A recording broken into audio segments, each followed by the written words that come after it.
Hey, what's happening, everybody? Dirty coming at you with DZAN. How's it going, everybody? It is episode 11.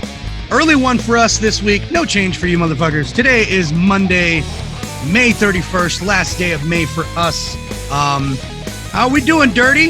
I think we want to open it up with some great news with TUF around the corner. Hit them with it. All right, everybody. We got something for you for all of the TUF fans out there, and we know that they're out there. We are going to do a second podcast every week, and the second podcast, which will probably be posted first, the main podcast will always be uploaded on Fridays, but going forward for the rest of the TUF season, every week we will be doing a report on TUF, and we will give you our opinions on what's happening and everything that's involved in all things TUF, the Ultimate Fighter. Right. That's right. Starting next week, we'll cover two of them since technically it does start tomorrow. So next week, we will be covering the first two episodes, Dirty and DZAN talking TUF. Let's get it, man. I'm excited. Hey, everybody. Oh, show Dirty them. got a new amplifier. Show them the new baby. That's her right here. She's a big mama, 120 watts, man. Beast. Shit, this thing's a beast. It is 50 watts. This thing gets too loud. You can't. This thing was ridiculous, man. Love that. All right, enough of that. Okay, I hijacked the show there.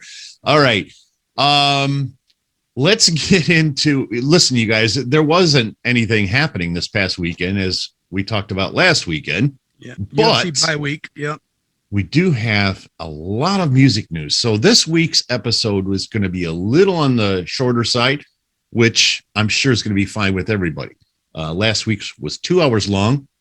We did do our top 10 favorite rock metal bands of all time last week. We got something for you this week, which you already saw in the title, so I don't know why I'm telling you. But nevertheless, we've got some really, really cool music news coming your way here.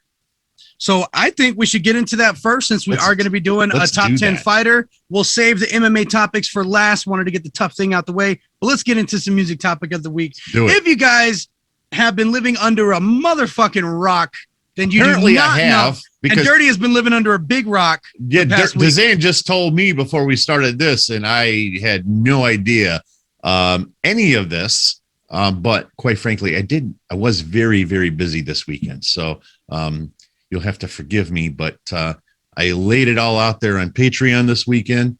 We had a heck of a weekend, man. That was some good music. Yeah, a lot of content, man. A lot of content. A lot of content I pumped out. Dirty pumping it out over there. Yeah, I have been. But then my amp showed up this weekend. And as I told DZAN, I was noodling for 8-10 hours. I don't even know. I didn't eat that whole time. I never took a bathroom break. I didn't even know what happened. And all of a sudden, it's 6 o'clock at night. And I was just noodling around with my guitar and my new amp and writing some riffs. And the weekend got away from me. So I am none the wiser. Well, I am now, but I wasn't 10 minutes ago. And he's going to lay it on you here. First thing is first, I'd be remiss if I didn't start with this. DMX first posthumous album, Exodus, just dropped. Neither I nor Dirty has heard one single track from that album yet. My mind. I am very fucking excited. I see there's a lot of features. It looks like it's going to be a good album. Pretty sure. I think it's 12 tracks. I need to double check that, but it looks good, man. It looks good. I'm very excited to get into it. So I will be listening to that this week. So nothing really to report on that because I haven't fucking heard it. Just that I'm going to fucking hear it. Well, I'll just drop this little nugget in there too. Boink. Patreon. It's full length weekend. This weekend. I don't know what's going to happen. I can't predict the future. Can't predict the future. I'm just saying. All right. And then, of course, we had Joyner Lucas back on his mixtape shit. everybody knows a few years back before Joyner was really, really big, he would always do this dope thing where, I mean, we saw it with Wayne a lot. He jumps on other rappers' tracks to show what he can do to it. And he hit us out of nowhere this week Speaking with of Bad Blood mixtapes. remix. Lil Durk, I think that's a Lil Durk track. I don't listen to him, so I'm not too sure. But no, because there's only one Dirty. Bad, yeah, that's right, Lil Durk. Back in Blood, it was dope as fuck. Very dope track. You guys go check it out. But of course, topping the singles of the week this week, Eminem Killer remix featuring Corday and Jack Harlow. And boy, did these boys show out. They showed out. I respect to Jack Harlow, giving props to M on there. He said, I'm on the track with my icon. Like, it's such a dope fucking track. I didn't know if there was going to be a new M verse, but of course there was at the end of the track. And of course he went fucking ridiculous. And of course he went way beyond his 16 bars, which he's, supposed to do. Right. Right. And he's turning it into a verse of the year contender. I mean, it was fucking incredible. It's not even just 16 bars. He puts 8 bars into each bar. Yeah. No shit. No shit. He fucking does. Yeah. So if you guys have not heard Killer Remix, I'm sure most of you have, go check that shit out. I've been bumping it all fucking week. That's all I had for music, man. It's been, I know, right? I've been listening to those 2 tracks. I've still been listening to Skeleton Icy. I've been listening to that Nicki Minaj album a lot more. That shit's growing on me a lot more. How about that new song that was released, I don't know, probably a month and a half ago? It's not real new, but that one from that guy, Dirty D, I think his name is, and he's got a feature on there with a guy named DZAN. It's called Tupac Shakur. You've been bumping for that a split second. I'm like, oh, same name, bro. What the fuck? I'm stupid as shit. Did he not school me before we started this? I'm stupid as shit. You damn right. Anyway. That's all I got for music, man. MMA, we can start dipping into it real quick. I think it was announced at the beginning of last week, but we now know that Holloway versus Yair Rodriguez is set for July 17th. They're going to be the main event. And dude, shit, that is such a ridiculous fight, man. That is going to be a great fucking fight. I mean, I don't know what to expect after the Calvin. If you were to ask me right now who would win that fight, I have no idea. I have no fucking idea.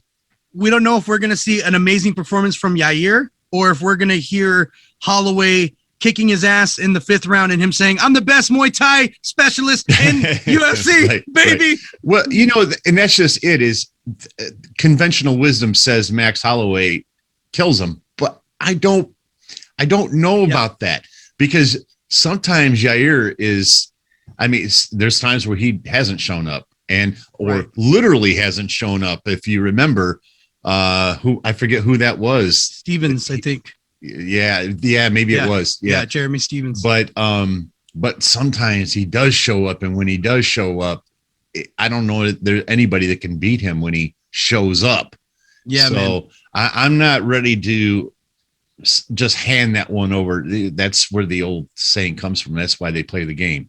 Yeah, no, you're 100% right, and I want more people to have that understanding before this fight happens. Mm-hmm. So many times that we've seen, and a lot lately, where we see our favorite fighters from, recent years who is stepping up against somebody not that well known from a,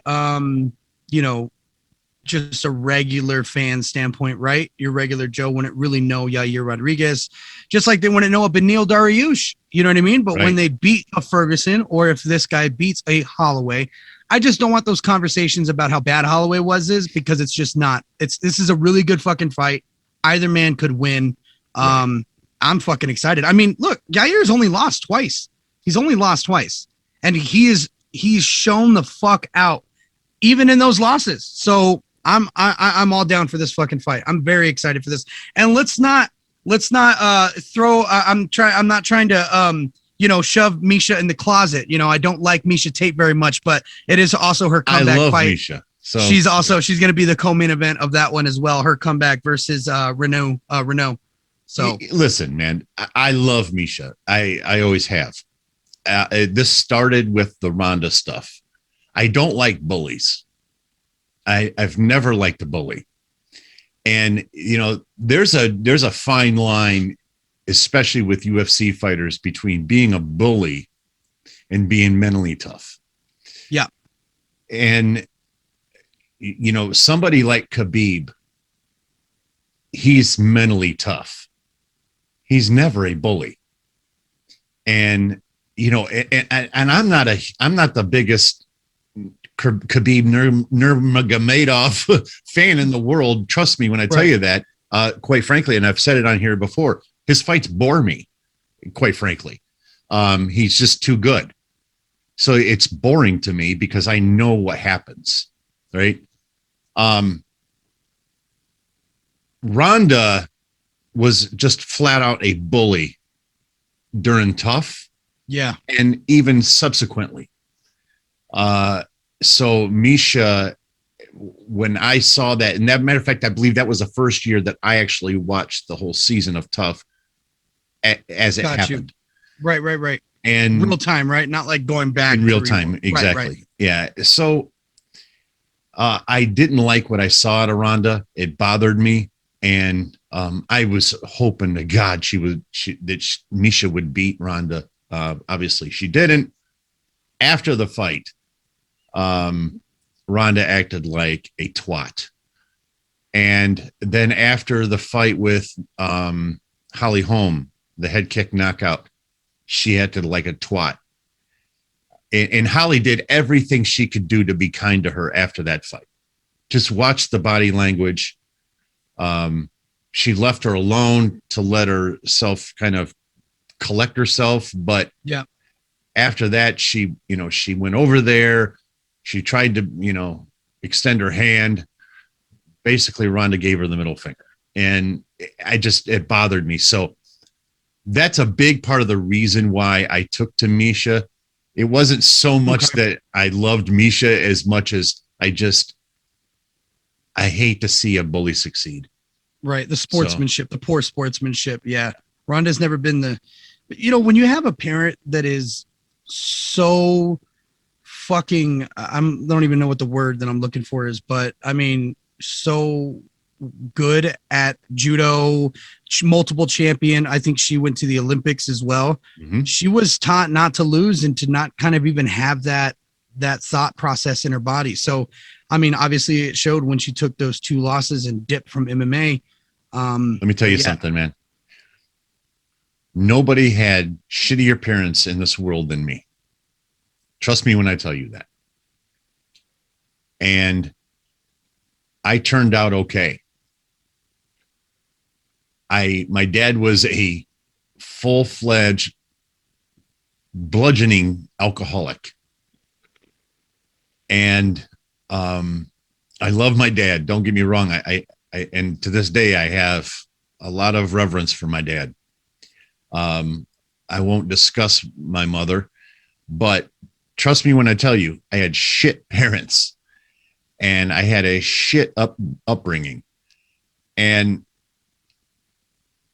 I'm a big dude. The last thing in the world you'll ever see me doing is bullying anybody. I've never done it and I never will. So, I get what you're saying. And granted, completely different circumstances. Ronda was in the Olympics. I was never even close to the Olympics. But the bottom line is that I have zero tolerance for somebody that acts the way she does. Right. And parents are not, influences are not. At the end of the day, right is right and wrong is wrong. It's just how I feel about it. Yeah.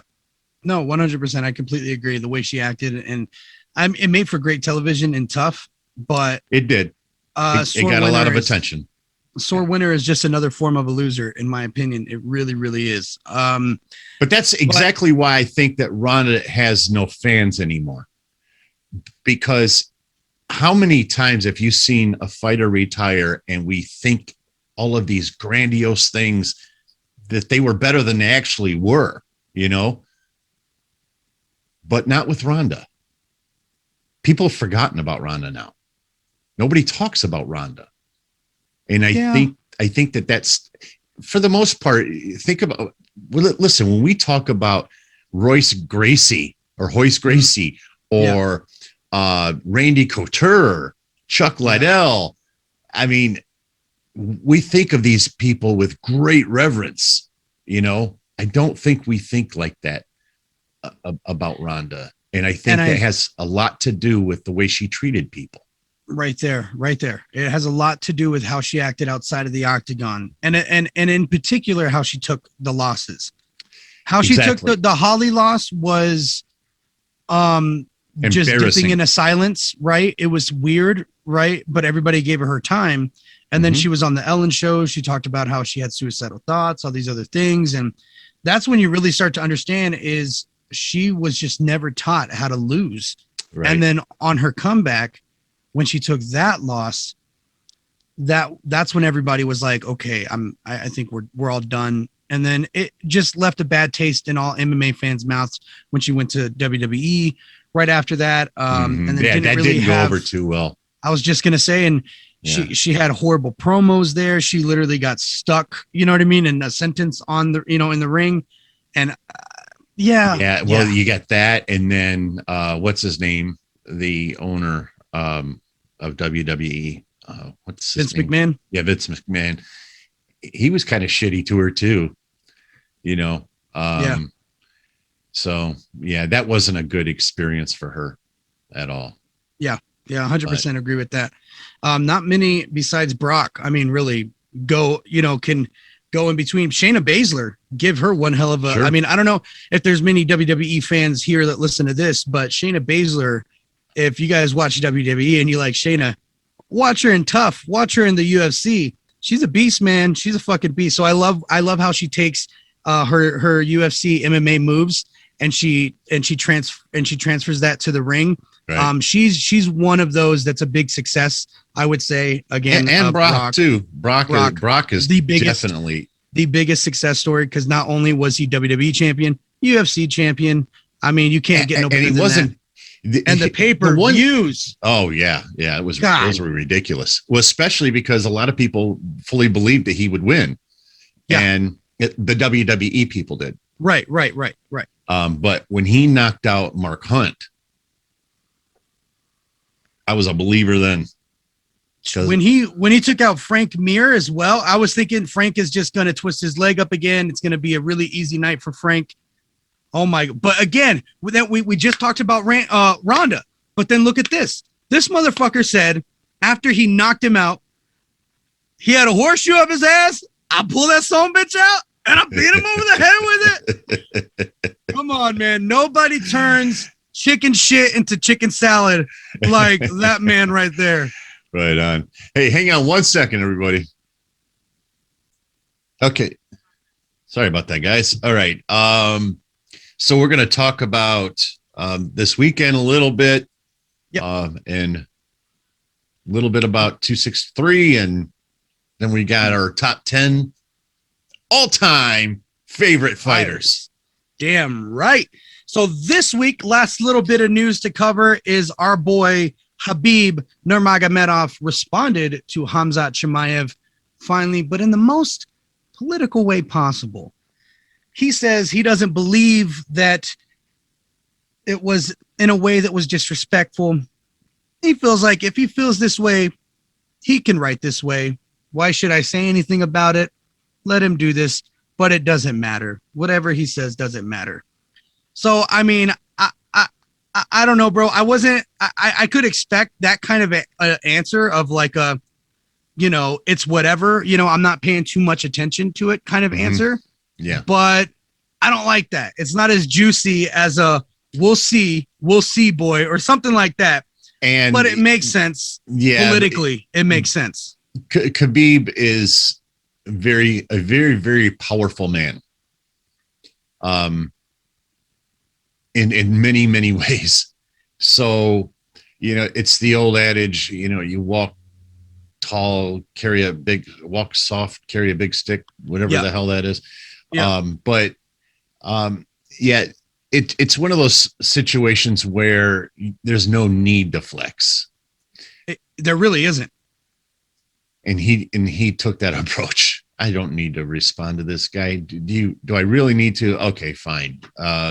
Such and such, whatever it was that he said, and move forward.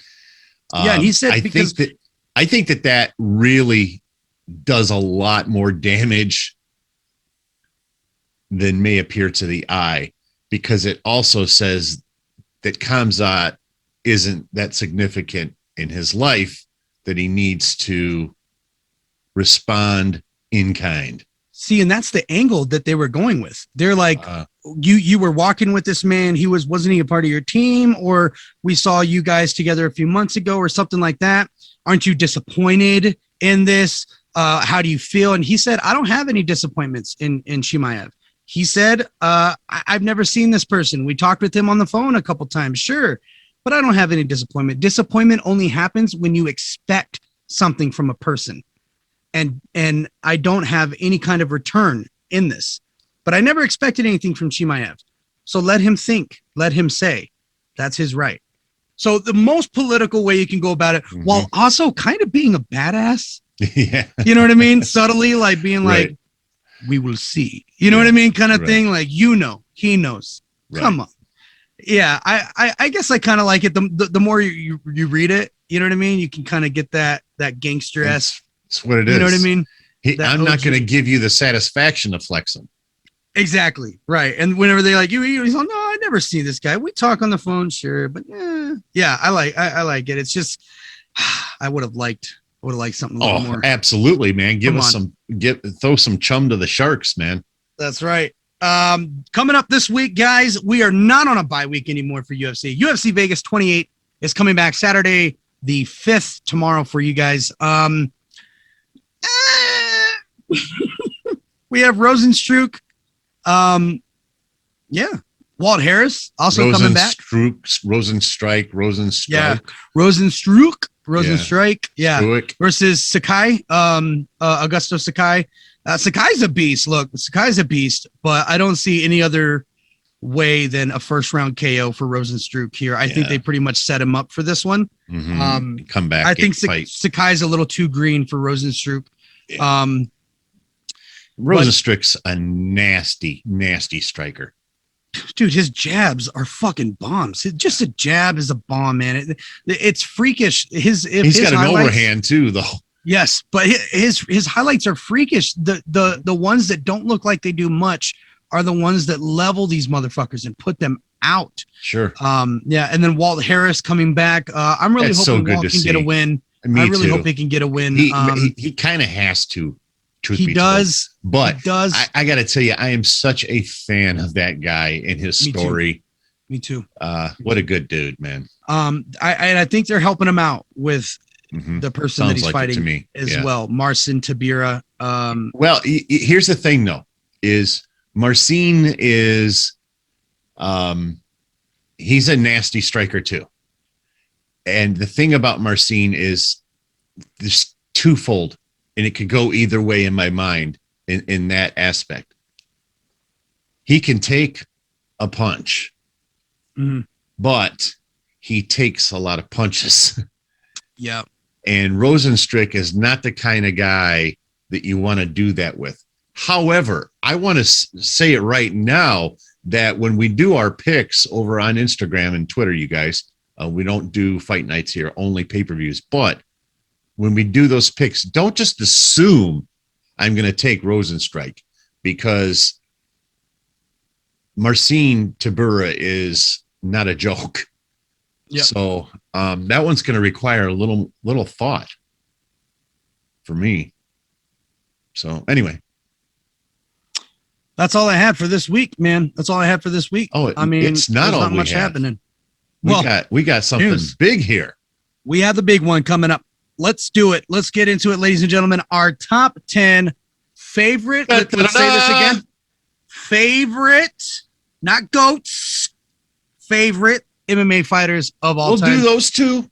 We'll do those two. What gets us going? What gets our asses in those seats to turn on the television? And who's our favorites to watch knock or hit the other person in the face? I think always we start out with some honorable mentions. So, Dirty, please give us your honorable mention. Who do you got? Listen, I had one, but I found out DZAN has two, so I have two. Fuck that shit. I get to do it too. This is our top 27. Okay, so I got two honorable mentions. I'll just say them both right now. Mark Hunt is definitely worthy of an honorable mention in my mind. I love Mark Hunt. The walk-off KOs. Yes. Beautiful thing. And then my other honorable mention is Mr. Michael Bisping. Oh, the count. Yes. Yes. Top 10 greatest fighter of all time? No. But absolutely one of my favorite fighters of all time. And I will tell you, even though we do a podcast, my favorite podcast in the world is Michael Bisping's podcast. That's right, Absolutely. Baby boy. Awesome, man. Baby boy, yes. That's right, man. The Believers. Yeah. I am a believer. Yeah, the Believe in Me podcast is so fucking good. Yes, it is. They do it so well, and it's no different than ours. The quality, the quality is shit, but the content really is, bro. The content is dope as fuck, man. It really is, yeah. So, Michael Bisping. I like it. All right, my honorable mentions. Here they are. Frank Shamrock, I think a true pioneer of what it is to be a mixed martial artist. Sure. And then Don Fry, the man. He went old school, baby. Oh, look, man. When I went back, I was about 14, 15 when I went back to rewatch everything. What a wrestler, too, by the way. Yes, but Dan the Beast Severn was one of my all-time favorites. And then once Don Fry hit the scene, and I knew that they were, and we found out that they were training partners. And I think Don Fry is just a better version of Dan Severn. I fucking love Don Fry. He reminds me the porn stash. But he reminds me of the dad you don't want to fuck with and you don't want to date his daughter. That's the dad. He has that dad face of, I will murder you. I agree with you. Yeah, I would not date Dan Fry's daughter. Nope, not at all. But those are my two honorable mentions. Got to get them out there. Some pioneers of the sport. 100%. I'm with you on those. All right, So let's get into our top 10. Dirty, who is your number 10? This was like we have done with so many of these top 10s. You think you got them in your mind, and then when you go to put them down on paper, things kind of change a little bit. And I thought that this person would be a little bit higher, but I just had people that I had to put above him. Okay. But he is in the top 10, nevertheless. Sugar Rashad Evans. Beautiful. Boom, boom, boom. Beautiful. Oh, man. I loved watching that guy fight, man. If you guys, I know a lot of people are a little tardy of the party when it comes to UFC. If you don't know who Rashad Evans is, go watch some YouTube clips, man. Dude was a beast, man. I loved it. And not to mention, he had so much flavor. Oh, yeah. A lot of flavor, man. Like, man, that season with him and Rampage was my favorite season. It is some of the best trash talking you're ever going to see between two coaches. 100%. They had the greatest back and forth. Yes. The greatest back and forth. Yes, I fucking loved it. I agree with you 100%. It turned from a joke 2 seconds later. Treat me like a bitch, Sam Rashad. Treat me like a bitch. Treat me like a bitch. Come on, bro. I love it, bro. I love it. You can't get more classic than that shit right there, for real. All right, my number 10, the beautiful goddess herself, Megan Anderson, my beauty, my long-legged beauty, Megan Anderson. And what an ass, man! I have been following Megan Anderson since she came out of following her ass. No, that's stupid. Partly. But when she hopped on the scene in UFC 225 and fought Holly Holm, she lost that fight. But that's when I fell in love, ladies and gentlemen. That's the day I fell in love.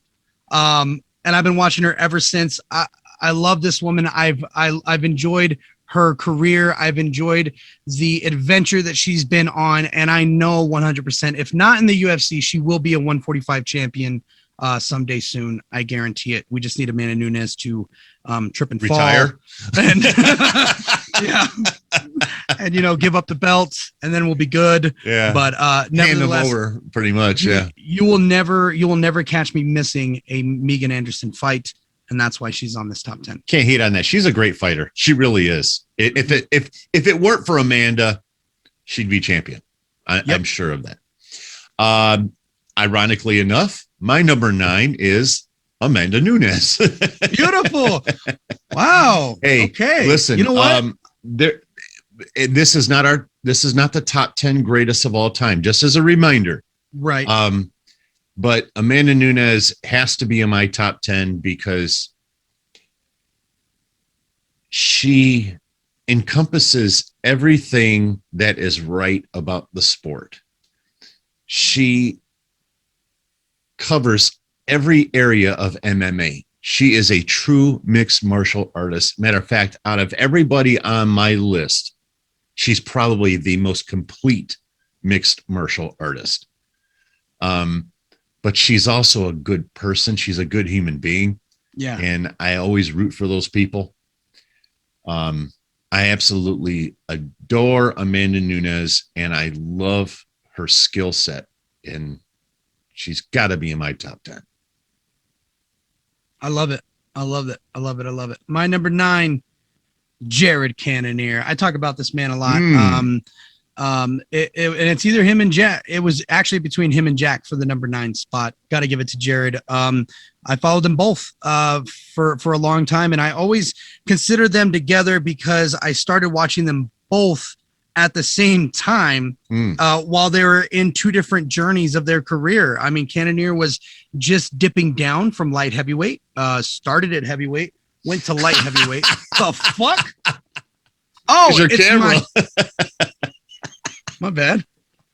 You guys get to see a little background. I thought my shit was earthquake. Yo, I thought the room was shaking and shit was about to go down.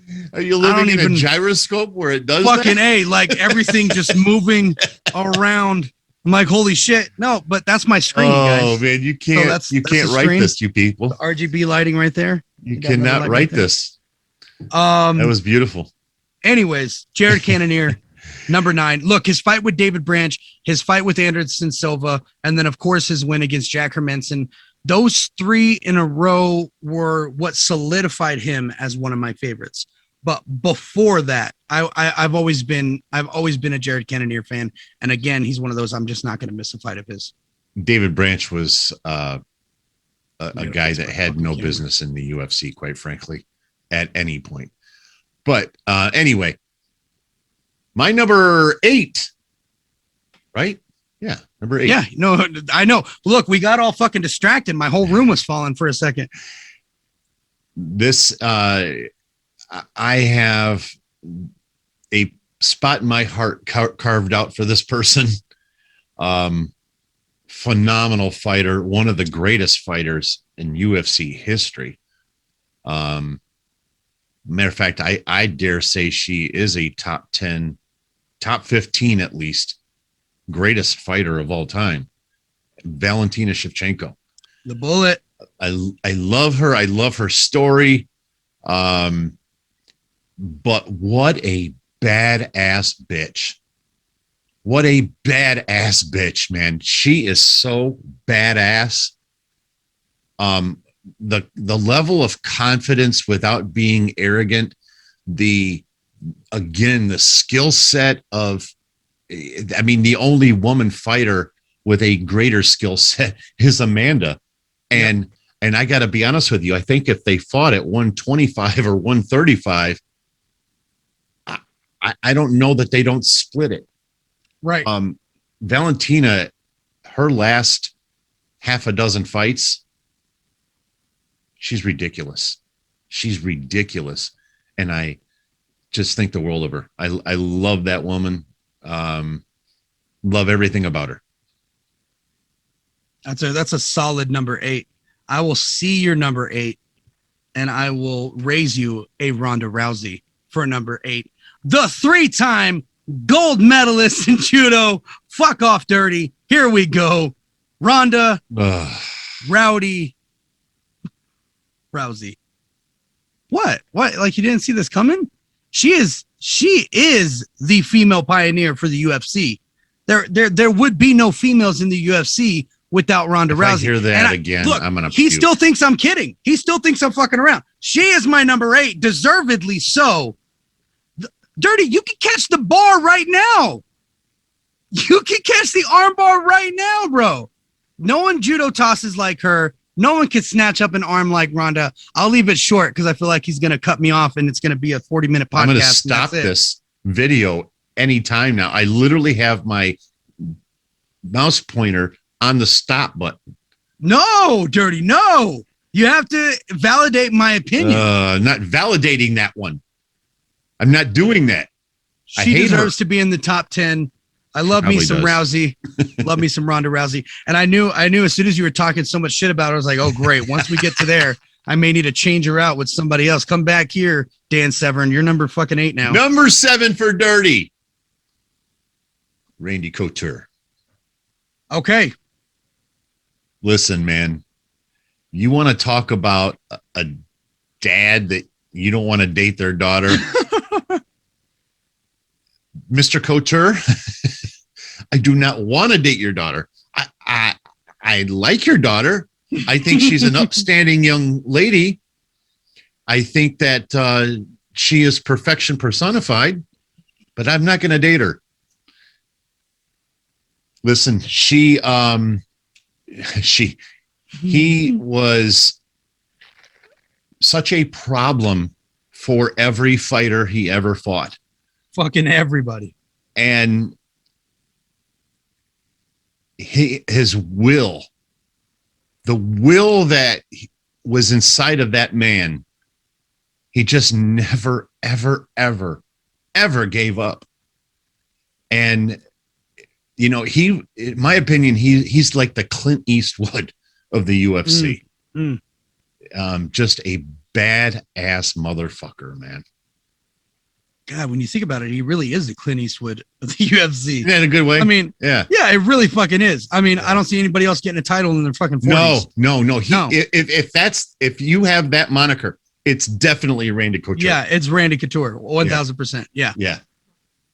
All right, I like that. I like that a lot. My number 7, GSP, George St. Pierre. My number 7. I know she should have been higher. He should have cracked the top 5.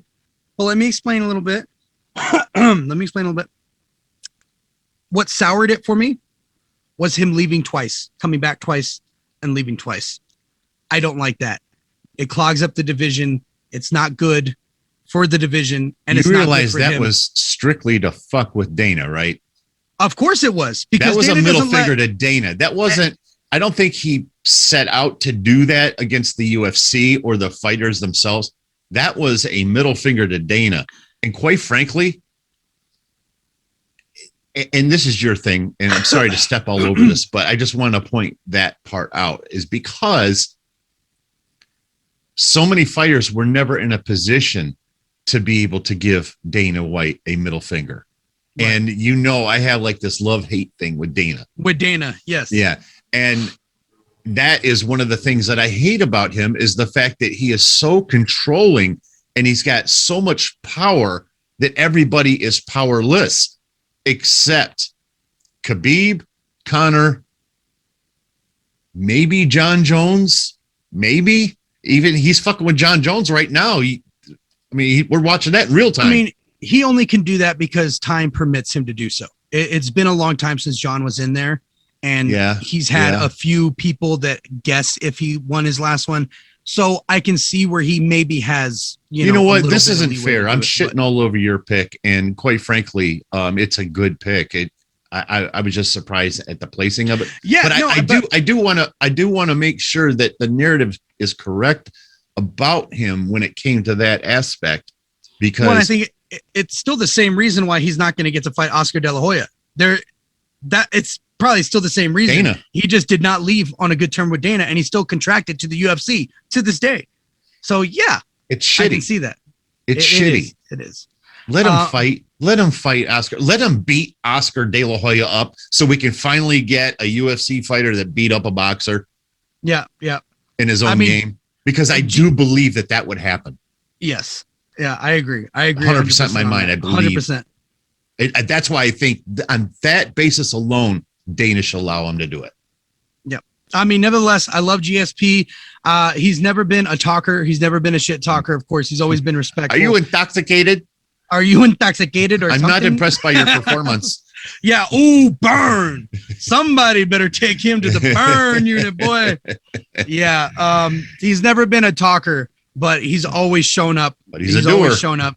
And again, when you talk about like the guys like Frank Shamrock, he's in that tier of a true mixed martial artist. Mm-hmm. He has the wrestling, he has the striking, he has the jiu-jitsu, he has all of it, and he knows how to use it to the fighter that he's fighting. And that's he's really into jiu-jitsu. Yes, he's really into the psychology aspect of it too, and and I've always loved that. Yeah, and just to dovetail on what you said there, I think it's really important to know. Never mind. We'll talk about it later. You gotta love Dirty for always cutting himself off when he thinks he's gonna get himself in trouble. No, it's not that. I got a feeling we're gonna be talking about it more anyway. Oh, got you. All right. Yeah. Oh, yeah, of course. Number six, Mr. Daniel Cormier. I know that he is not everybody's favorite fighter. I get it. Okay. But he's one of mine, and I'll tell you why. It would have been the easiest thing in the world when all of that stuff happened with John Jones, when he got suspended, DC took the title, and so on. We all know the story. Yep. But it had to have taken a lot of gravitas, a lot of balls to continue on and not let that bother him. And I truly believe that did not bother him, that he won that title when John Jones wasn't around. And honestly, that spoke a lot about his character to me. His trash talk is almost non-existent. But that's okay with me. Unless you're Ryan Bader. Touche. Or what's his name? Anyway. But I'm a character kind of guy. And as you can see from everything that I've said about Amanda and Valentina, but DC he's a man who is comfortable in his own skin, and he never let that bother him. And he wore that belt proudly at a time when the easiest thing for him to do would to have been do what we said Aljo should have done. You know, so but he didn't take that. He didn't take that approach. He went through with that whole thing, got the belt, and basically said, "Hey, junkie, I got the belt, and I won it fair and square off my jock." And eventually, now we're at the point to where John Jones is chasing that heavyweight division. DC's no longer around. So I think that says a lot about both of those people, quite frankly. But nevertheless, I have a lot of respect for what DC did at a time when that heavyweight division was in a little bit of trouble because there was no identification in that division at that time. John had cleared it out twice. Yes. He was on his second go around. Right. Now he did it 3 times, ladies and gentlemen. He was on his second go around at this point. Right. And you're right. And DC did that for the company. He did that for Dana. And and when we look about the future and you see why GSP isn't getting his prize fight with Oscar, and you look at a DC and he's one of the best commentators. He has an amazing job with the UFC. He's set up for life. He's fucking set. because he paid his dues and he did what he needed to do for the company. Right. In a time where the best division in the company was at an all-time low. And thank you for saying that, because I didn't really explain that the way I intended to. But I felt it. I heard it. Where you were going, I knew exactly where you were going. But yeah, I just wanted to say that too, so everybody knew. Right on. And I'm upset at myself right when he said DC. I got wiped in the face. I'm so mad he's not on my top 10, but he definitely deserves to be in the top 5, 100%. DC is one of my favorite fighters of all time. I got mad respect for the guy. Absolutely. I do. And he's just a great man. He's just a really great man. And thank you, because I would be remiss if I didn't point out what a family guy he is, man. Yep. He talks about his wife all of the time. Yeah. He talks about his kids constantly. Yeah. He's spending time with his family constantly. Dude, people don't get better than Daniel Cormier.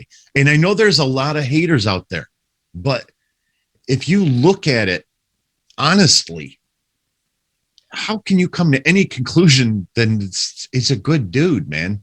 And one of the greatest of all time. He's one of the greatest fighters of all time. By Stipe and John Jones.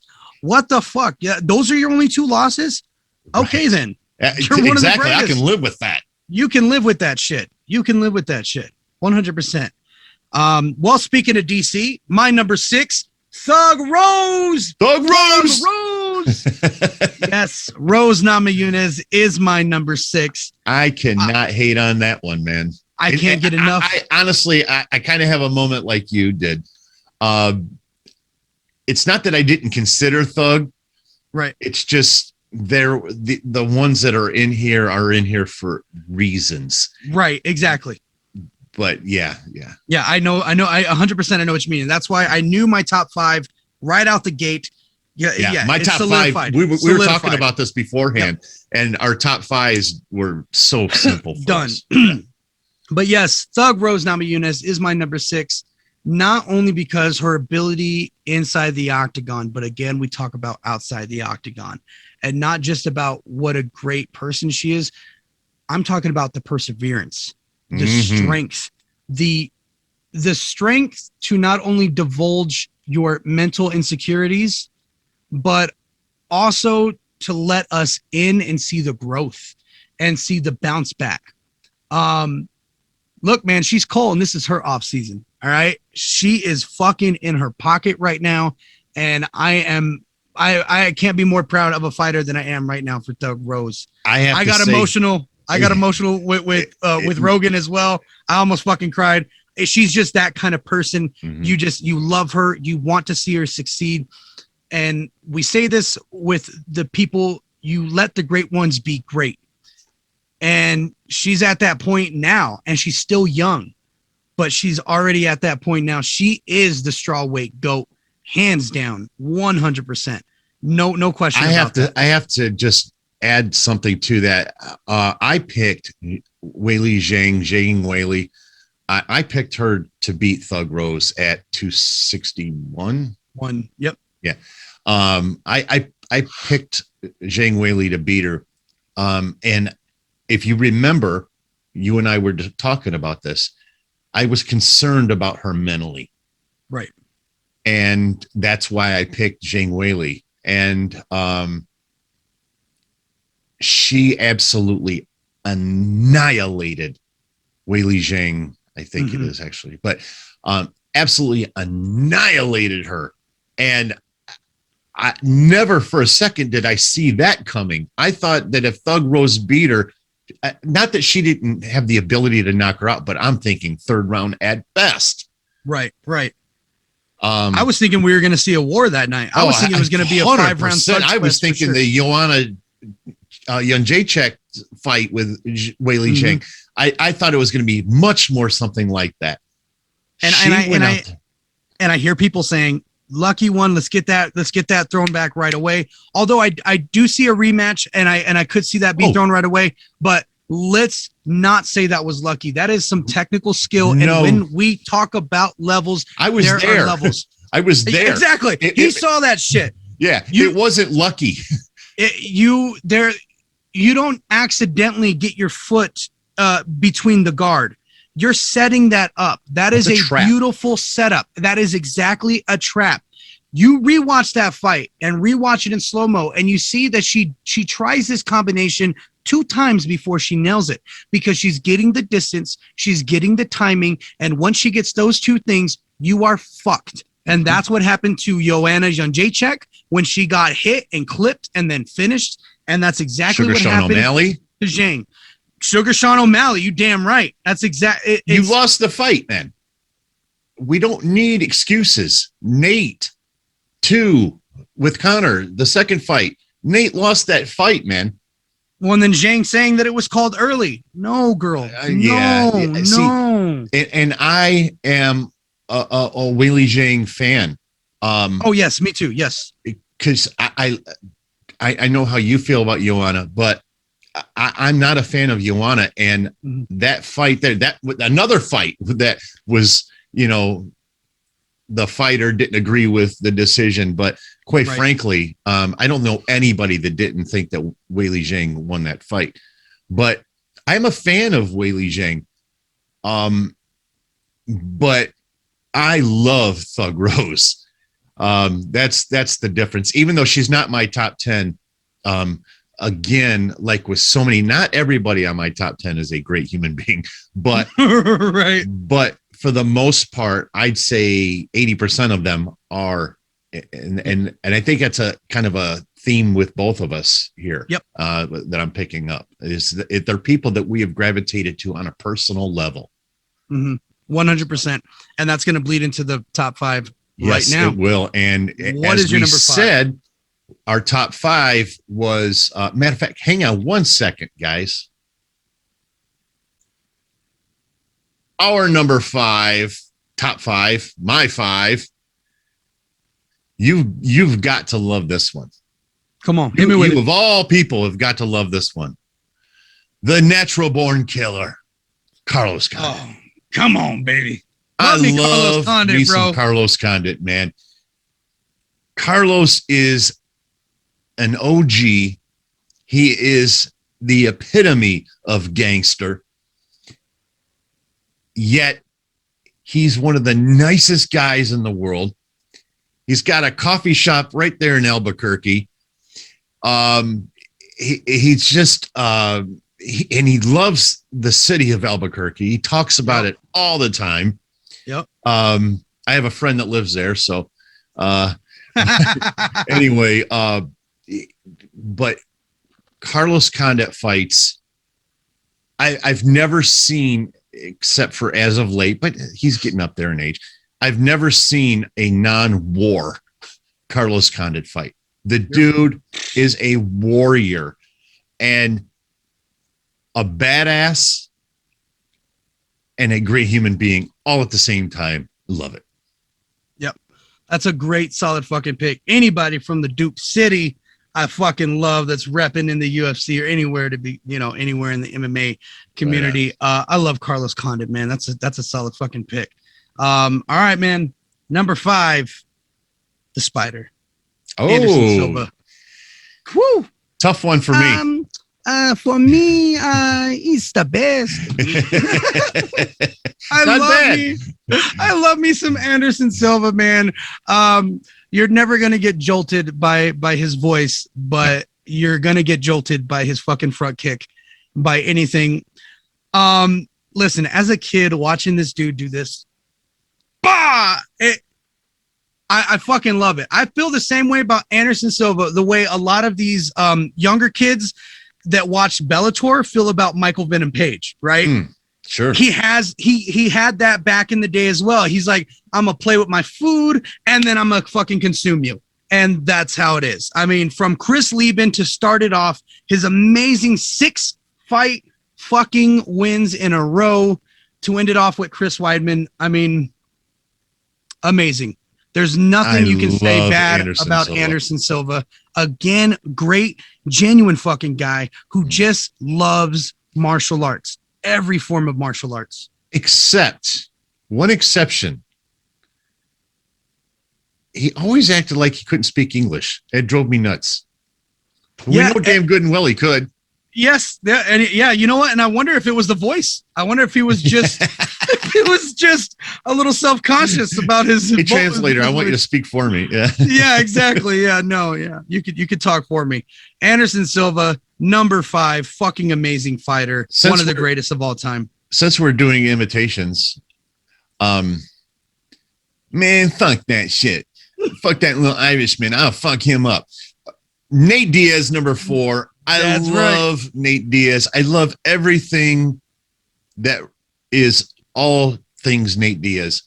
Him and his brother. It's the Nick Diaz Army. It's the Nick Diaz Army, motherfuckers.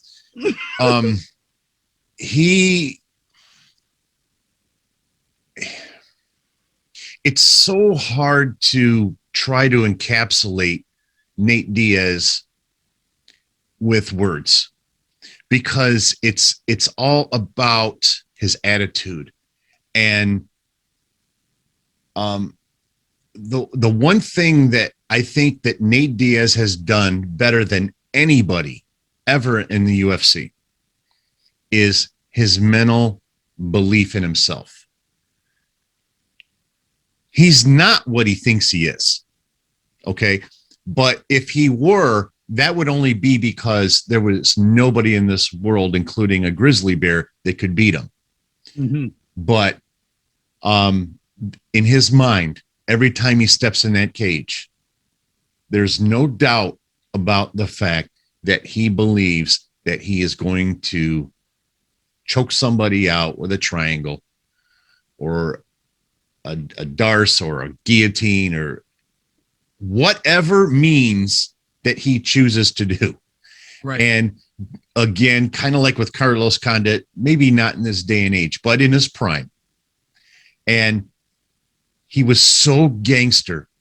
One of the first moments that I ever saw, and this is probably if you try to find a single reason why I love Nate Diaz so much, it was this moment. And I wish I should have looked this up. I forgot who it was that he choked out with that triangle and he flexes. And he was doing that the whole time. Yeah. Dude, that was a moment. And that may have been the moment that I got hook, line, and sinker into the UFC. That was the most gangster move I had ever seen before. And when I saw that, I had watched the UFC. I mean, I remember watching, Chemo and Royce Gracie and all this. I remember those days, but I wasn't a rabid fan like now. Right. It was that moment. That was a very defining moment for me personally. Mm-hmm. And so when he did that, he was a shitty loser. He was. Yeah. When you talked about Ronda, Nate was worse than Ronda. Yeah. I mean, there were times where he literally didn't stay for the Bruce Buffer call. Yeah, he was out. He was out. Nick and him both left the cage several times, but nevertheless, Nate Diaz is easily my number 4 pick. And it just goes to show you don't need a record to be a prize fighter. You just need to be a fucking fighter at heart. In general, be a fucking fighter. Right. When you have that attitude, that's what makes you a prize fighter. All right, number 4. Come on, baby. Come on. The last motherfucking style bender. Izzy. Israel Adesanya. I fucking love this kid. At one day, he was in the nosebleeds, and then he made his nose bleed. I fucking love him. All of his shit, from his anime references to how he is trolling motherfuckers online. He just posted this thing with Vittori and that and the disfigured dude from Goonies and how they scream alike. I fucking you just love this guy, from humping Paulo Costa to just capturing the belt in under 2 years with the UFC. What the fuck? Don't forget the dance. Oh my God. And one of the best, the best. Hands down entrances besides Chemo coming with a cross on his back. That is one of the greatest fucking entrances to the UFC. Absolutely. And ladies and gentlemen, let's not forget that this was a fucking title fight, and not just a title fight. This wasn't a defense. This was his very first title fight in the UFC. And for him to go in there with the composure of having a choreographed fucking dance before the fight, this man is on another fucking level. It was and epic. I only gained more respect for the man after he took his loss to Jan. Let's get that loss off let's just get that out of the way now. It's probably one of the reasons why John Jones feels so invincible as well, because although we all know he's never lost, he still has that L on his record. So I think that it adds a layer of comfortability with those fighters that are at this level and have won so much. I loved the way he lost. It reminded me very much of when Conor lost to Nate. Yes. He acknowledged the loss. He didn't pretend he didn't lose. Mm-hmm. And that allows fans to move on. Yep. And for him, nobody's talking about Jan Blachowicz fight anymore. And why? You're absolutely right. You're absolutely right. But when Holly beat Ronda, we're still talking about that. We're still talking about that head kick. Yeah. This should be a lesson for fighters. Yeah. 100%. 100%. He could not be pick, on by the way, the top 5. I love Izzy. I mean, by the time his UFC career is over, he may damn well be number 1. He's just that fucking good, man. I just love this guy. I love him for everything he stands for with fighting. I debated on whether or not to bring this up, but primarily because I don't know the whole story. But I did hear the rumblings of homosexuality. I don't know if you heard about that. About Izzy? Him being homosexual? Yeah. I haven't heard anything about that. It came out like yesterday or day before, something like that. Who cares? Who gives a fuck? Why is it a topic of discussion in this day? You know what? If he is, I really hope that he comes out. I hope he has the strength to come out, because that's only going to empower so many other men and women that want to get into this sport that are gay. Mm-hmm. Anybody can do this shit. And so what if he's gay? He can kick your ass. Amanda Nunes is gay, people. Come on. Yeah. I don't know, man. That's a weird one. I don't know if they're I don't know, because you think back, he had the pink hair before the fight. I don't know if that's why. Is it the pink hair? Is it because he humped Paulo Costa? What is it? Yeah. But either way, it's probably somebody laying something out there. But and that's why I did decide to bring it up, because whoever, or for whatever reason that is, whether he is or he isn't, the fact is that the dude will still kick your ass. Yeah. And it doesn't matter what he had to eat for breakfast. And it doesn't matter who he was on a date with the night before last. Yeah. It doesn't matter. It doesn't matter. The bottom line is he's going to whoop your ass. Exactly. And he'll look fabulous fucking doing it. He'll look fabulous. Okay. Right, now we're in it. Now we're fucking in it. We're really in this one. 3, ladies and gentlemen. Dirty, let's fucking hear it. Who was your number 3? My number I didn't do my number 4. Yeah, you did Nate for your number 4, bruh. You did Carlos Conde at number 5, Nate Diaz number 4. Am I missing something? Yeah. 1, 2, 3, 4, 5, 6, 7, 8, 9, 10. Oh, I have 11. Oh, you fuck. You better, what the fuck? All right, so Dirty's number 3 is 2 people. Oh, yeah, I've got 2 number 3s, people. You better pick right now, D. Shit. Robbie Lawler slash John Jones. Okay, I'll get Robbie out of there. Get Robbie out of there. You can't take John Jones out. If John Jones number 3, okay, this is your thing. Sorry, go ahead. This is my thing. Sorry. Mrs. Ronda Rousey. Oh, okay, touche. All right. I'll be brief with both of them. Robbie Lawler, ruthless Robbie Lawler. Back in the day, and I don't care if you're talking about Pride, UFC, doesn't matter.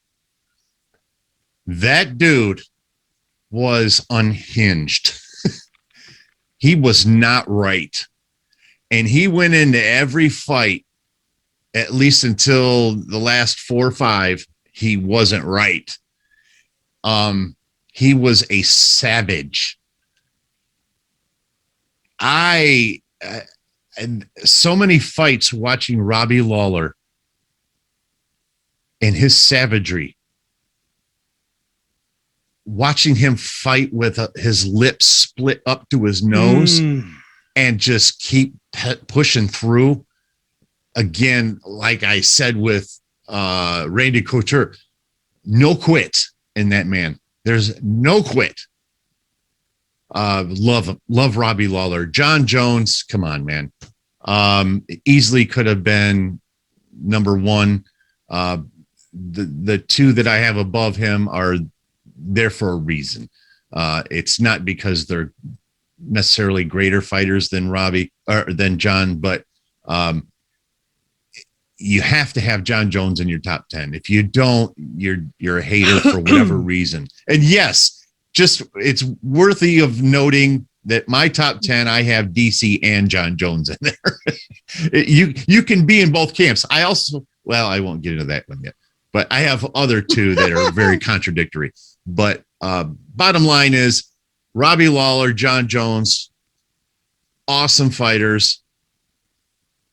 If it weren't for Robbie Lawler, I don't know where the UFC would be right now, because if you remember, there was a time when Robbie Lawler was the only thing going in the UFC.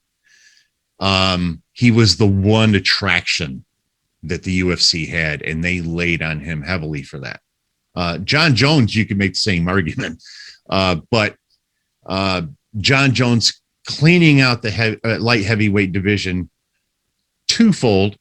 The dude was just a badass motherfucker, man. Period. Both of them were badass motherfuckers. When you think about steel frames, right? Pictures that you've seen from fights, you think Jorge Masvidal and his knee to Ben Askren, right? As a still frame. None will top the still frame between Rory McDonald and Robbie Lawler staring at each other after round 4. Right onto that. You will not. There's not a better picture in the UFC that's going to depict what it's like to be a UFC fighter. You know, you get that speech. So you want to be a fighter, huh? That's right. The fight right fucking there, man. One of the greatest fights of all time. So yeah, definitely great pick with Robbie Lawler.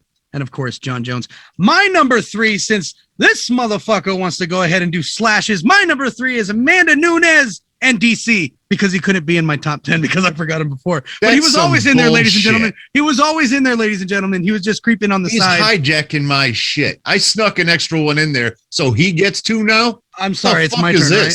I'm sorry, is this thing on? Go ahead. Turn, right? Okay, thank you. Amanda the Lioness Nunes. Look, you can't get more goatier than the goat herself. That's and there she is. Real talk. Her fight with Cyborg, a lot of people say solidified her as a GOAT.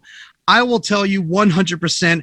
I was the guy saying, look out for her. Look out for her. A lot of the MMA fans, the true MMA fans that were watching that shit, that saw her comeuppance, knew that she was the one to fucking look out for, and that she was going to one day be a fucking champion.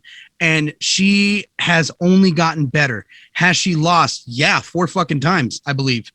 But that doesn't make her not the GOAT. Look at her body of work and the people that she has defeated. Holly Holm, Misha Tate, Ronda Rousey, Cyborg, Felicia Spencer, Megan Anderson. The list does not stop with the level of fucking fighters she's killed, murdered. Name me 3 fighters from her division. 3 fighters from her division? From 135? We just named a bunch of them. Right there that she just beat. Them. Felicia. Exactly. She's ran them all out. Oh, right. Yes, absolutely. She's cleared it out. You want to talk 100%. About cleaning out a division. I don't know that we've ever seen a division as clean, as sanitary as the 135 division is right now for the women. Yep. It hasn't been ridiculous. Never seen a cleaner division since John was up there in the light heavyweights. I don't know that it's to that level. I think so. I don't know, man. John Jones was always, there was always a belief that there was a chance. Even though it was a lofty shot. When he fought DC, there was a chance that DC could have beat him.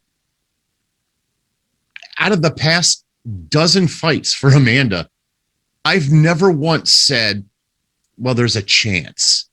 You're right. There's no chance of beating her.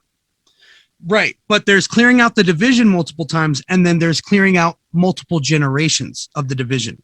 I mean, we're talking Vitor Belforts. We're talking the Lyoto Machitas. We're talking the old school Rampage Jacksons. Those guys, that's a whole generation.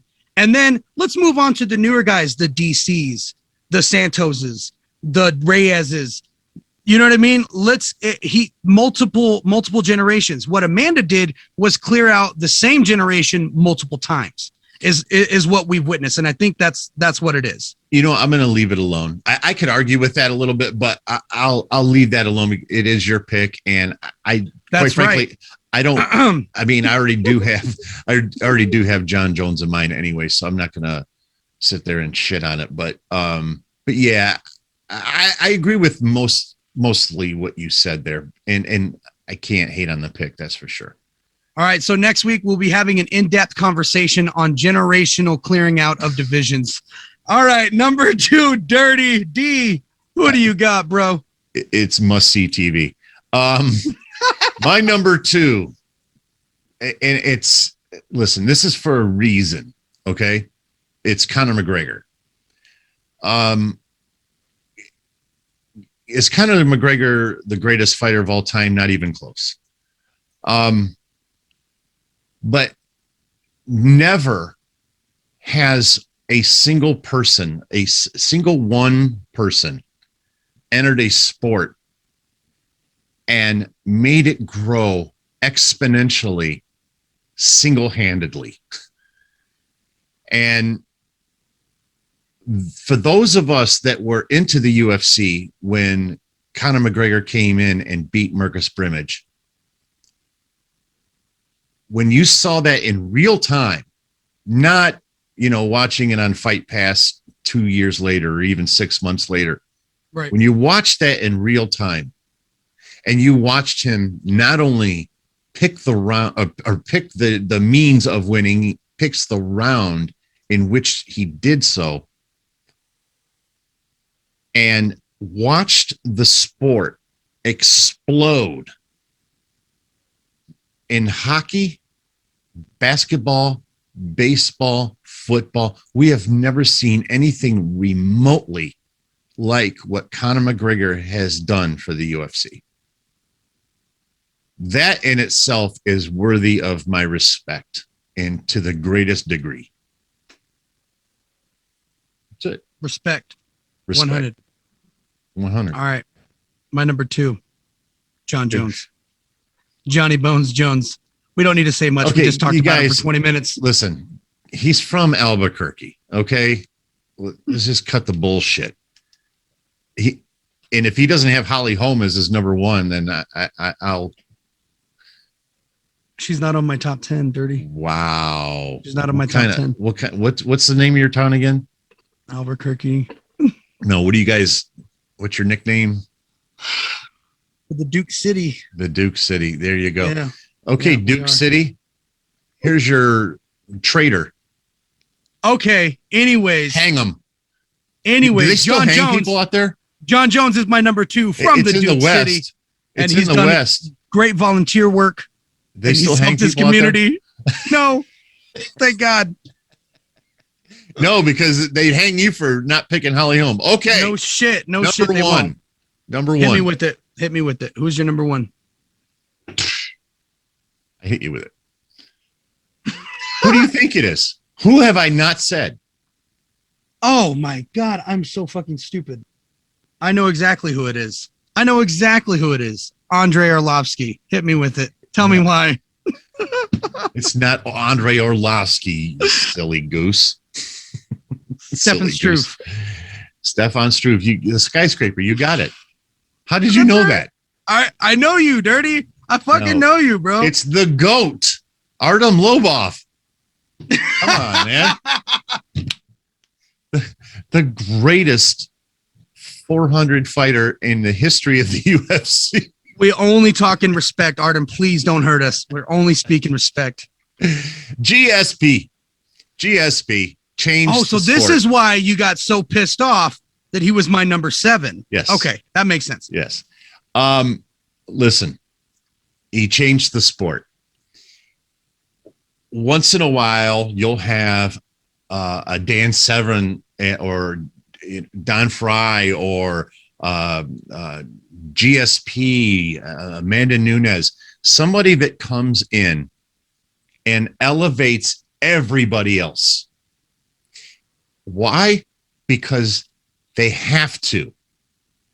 And this happens in every sport. Some guy comes in and just stands head and shoulders above everybody else until everybody catches up. And then the new guy comes in and it happens all over again. GSP was that guy for the UFC. Everybody had to raise their game because GSP was unbeatable. Yes, we know he lost. That was a fluke fight, but he lost nevertheless. But the reality is that from that point on, and even before then, he was unbeatable. And as unbeatable as just about anybody ever has been, but in a division that was as thick as thieves, you're talking about so many Hall of Famers that he destroyed. And he was just the greatest of all time. Love it. Love GSP. My number 1. Who's your number 1? My number 1 is the greatest of all time. Now, I can make an argument that this man is the greatest of all time, but we have to redefine the word great. My number 1 is the notorious one, Conor McGregor. Of course, ladies and gentlemen, you guys know this shit. I tell you this all the time. Anytime this man wants to start talking shit about Conor McGregor, I always remind him, be careful. We're talking about the great one. Now, look, he is the greatest when you think I had him as my number 2. What are you talking about? I still got to talk shit, Dirty. You still find ways to talk shit about Conor, and I don't understand it. We should only be speaking with the utmost respect when it comes to Conor McGregor. I, unlike you, am honest all the time. Even with myself. I keep it a buck. Even with myself. You don't keep it a buck. I do. I keep it $1.50, actually.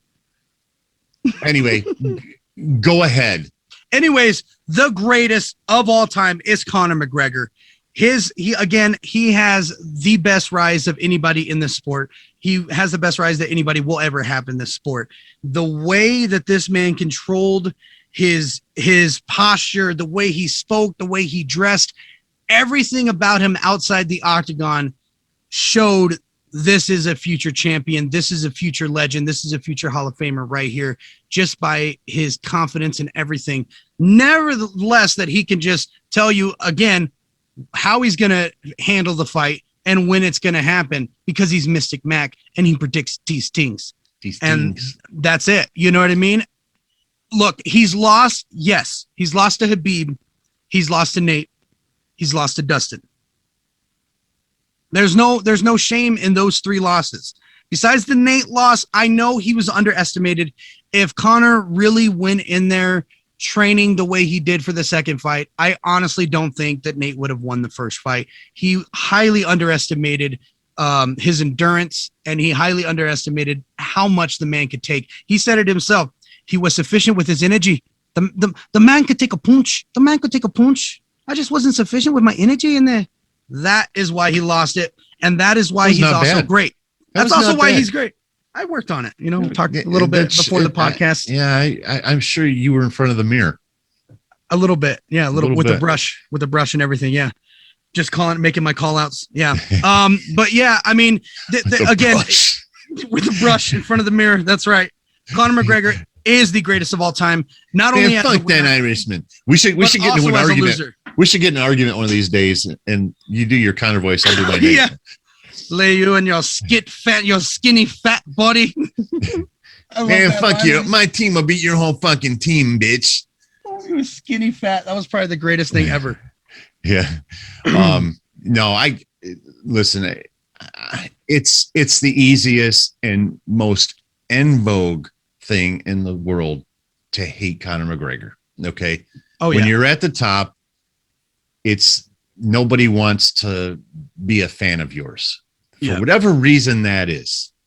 I've never been able to put my finger on it other than it's more about that person inside than it is about the person in being referenced to. Right. Conor McGregor, as I said, and as DZAN said about, the greatest of all time, you can make that argument, at least in the respect of everything that he has done for the company, right, for other fighters, right. Because if you remember, there was a paradigm shift in pay for these fighters, not their base pay, but as far as things other than base pay, contracts and endorsements on the outside and all of these things, Conor McGregor made everybody wealthier. And he makes prize fighters. He made Nate Diaz a hot commodity. He made Khabib a hot commodity. He made Dustin a hot commodity. He makes prize fighters. If you can beat him, you are all of a sudden in these fans' minds that don't really watch MMA, you are the greatest in the world because you just beat the greatest in a lot of casuals' minds. Because no other fighter is on the tip of a regular person's tongue than Conor McGregor is. No. It's no. He completely changed. I mean, when he said it, at the time he said it, I agreed with him. He said that he's the reason that company sold for $4.4 billion. He's 100% right. And he left for a year and a half after that because they refused to give him share. He wanted share in the company. He said, that's the reason why you're that profitable. And now I want my cut. And man, I can go on and on all day about Conor McGregor, but he is my number one, always be number one. Can't hate on that. I'm not going to hate on that. Your fucking Ronda Rousey pick. I don't know where the fuck that came from, dude. I don't know what is wrong with you, man. I thought it was on point. Yes, I was right on point. I knew exactly what I was talking about. And I think that she deserved to be on the top 10. Actually, you know what? I think I'm going to rewind back and show where you said, yeah, she probably does. Yeah. Ugh. Yeah. And then we'll use that as the clip. You realize I edit the videos, right? I'll just re-edit it after you're done. After you post it up, I run the social media, so that's fine. That's all good. And we've got 250 subscribers on YouTube, and we've got 8 followers on Instagram. So which one do you think should be more effective? 9. Excuse me. We got a new one this week. Thank you, number 9. Thank you. My number 9. What's up, dude? I'm assuming it's a dude. Which actually rolls into this. Actually, ladies and gentlemen, today is Friday, so tomorrow, UFC Vegas 28. Our picks will be up on our social medias, Dirty in DZAN at Twitter and Instagram. Follow us there, please. What are you waiting for, guys? Take your ass over there, pick up your phone, go to Instagram, type in Dirty, the letter N, DZAN, DZAN, hit follow. It's not rocket science. Hit the notification bell on this channel so you don't miss it. Listen, we drop these every Friday, and we're going to be doing the tough ones. You never know what you're going to miss, man. Hit the notification bell, hit subscribe, and hit like. You guys, we do this for fun, for ourselves, okay?